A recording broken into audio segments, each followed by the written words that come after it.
Today's video is brought to you by longtime friend of the channel, Vite Ramen. Vite Ramen is a great and simple step to start being better. Instead of ordering fast food, you can instead make delicious but also healthy ramen easily from your own home. And on that note, compared to traditional ramen, Vite Ramen is low in sodium, has 31 grams of protein in each meal, and to be honest, is delicious. You can even check out their version 3.0 patch notes to see how they're constantly improving their flavors. Vite Ramen is also an American-made product, and the company pays its employees a living wage. What's more, they've been a long-time partner for the channel, and without them, I wouldn't have been able to put on the Twin Suns Squadrons tournament or the recent Spartan Masters Halo Infinite tournament, and maybe more of those to come. If you're interested in trying Vite Ramen, first of all, I encourage you to check out the comments under this video. People are always leaving their positive experiences, but also follow the link in the description and use code Eckharts. You'll get not only 10% off your order, but also a special gift pack featuring spoons, chopsticks, and more. Thanks to Vite Ramen for sponsoring today's video. Hey guys, this is Justin. Hello and welcome to another video. It's that time of the week again, so we're talking about the Book of Boba Fett, and specifically the most recent episode, which was Chapter 5. Full spoilers from this point on. If you haven't watched it already, maybe come back later. So we say this was Chapter 5 of the Book of Boba Fett, but it was more like Season 3, Episode 1 of The Mandalorian. In a show called The Book of Boba Fett, this episode had surprisingly little Boba Fett,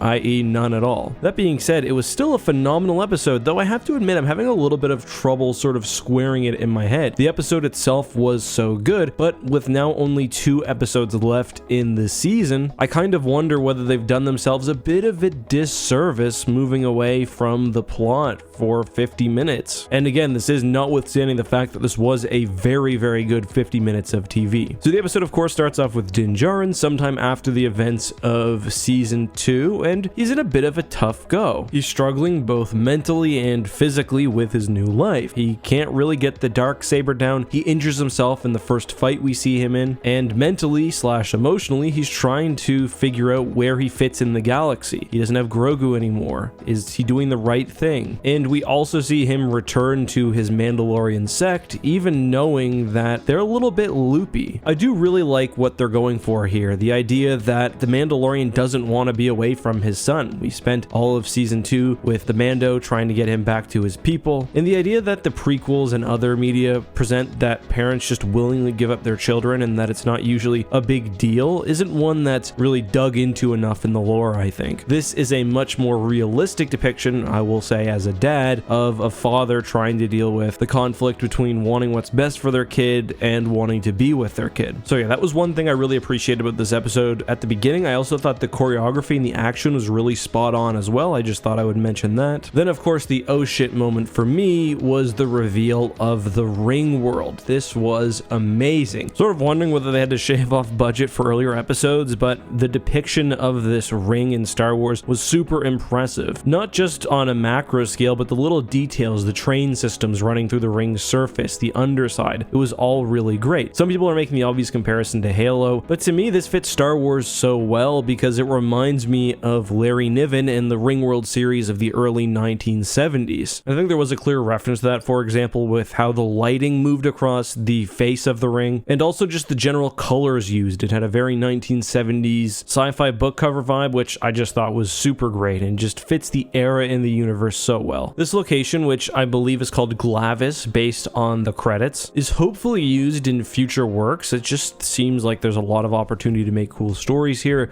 The ring itself has its own little underworld, which is also awesome. If I were a DM for a Star Wars tabletop series, I'd be setting at least part of it on Glavis. But let's continue. I talked about this earlier, but I also quite liked the reuniting of the Armorer, the other Mandalorian, and Din Djarin. It's interesting because I don't think Din Djarin would ever say he regretted taking off his helmet, especially when it came to seeing Grogu and saying goodbye, and I think that'll partially be the realization that finally has now helped him break out of his conditioning. It's almost like he had a bit of a regression after moving through his cult-like Mandalorian conditioning, which totally makes sense. He basically lost his kid. Some people are calling him now the divorced, lonely dad, and I can see that. But I think him not lying about his helmet does show that things have changed. And of course, the Mandalorian is quite conveniently brought back to Tatooine. He boards one of those really amazing liners, the same ones that we saw in the episode where the Pike Syndicate shows up. I think that's a great design. They remind me of the GR75. I assume eventually they'll be given some Galloway designation. Maybe they're the GR120 2020 or something, a future model or one made for passenger transport instead of cargo. But the rest of the episode I thought was also just really, really great. Some people are probably going to say that it was fan servicey, and while I do think it made fans happy, I don't think personally I would agree with that criticism. There were lots of small details that made sense in the world that were just awesome, including the introduction of a BD droid, as in the type seen in Jedi Fallen Order. Speaking of droids, we got to see my favorite droid, Treadwell, in action, so that was great, but we also have a souped up Naboo starfighter flying through Beggar's Canyon pod racer style, and that's just really, really amazing. I think a lot of this just also talks to the strength of the Mandalorian as a character.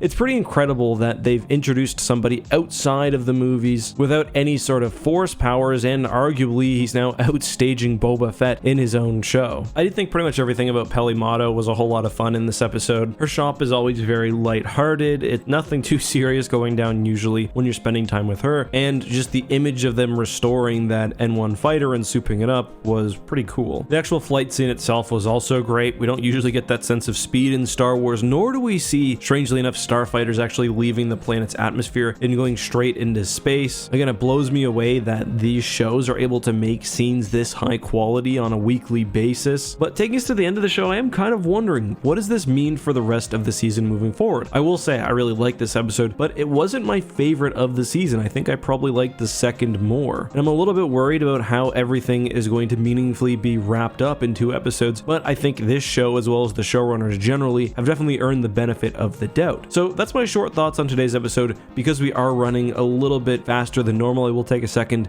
to read a hashtag AskEck. This one was actually submitted to the Tapcaf Transmissions email line, and for those who don't know, I run a podcast called Tapcaf Transmissions. We read Star Wars Legends books, but also talk about news, current episodes of whatever show is on, and tomorrow night we'll be talking more about the Book of Boba Fett episodes 5 and 6, and this is a very interesting and on-topic question from Luke, because I didn't cover this in my review. He's asking whether it's meant to imply that the Empire nuked Mandalore, combining the mushroom clouds with the fact that we only saw droids on the ground. I feel like that's what it's meant to assume. That's his question, and I'm not sure. Nukes have always been on the edges of Star Wars lore. They'll sometimes be mentioned offhand in a reference book or even in a novel, but we don't really see them. My point of view was, no, I don't think this will be described as a nuking. It just seems like it was a general carpet bombing by TIE bombers, which were probably just using their normal ammunition that we see in, say, episode 5. I honestly just saw that scene as a little wink and nod to Judgment Day and the Terminator series. I think it was meant to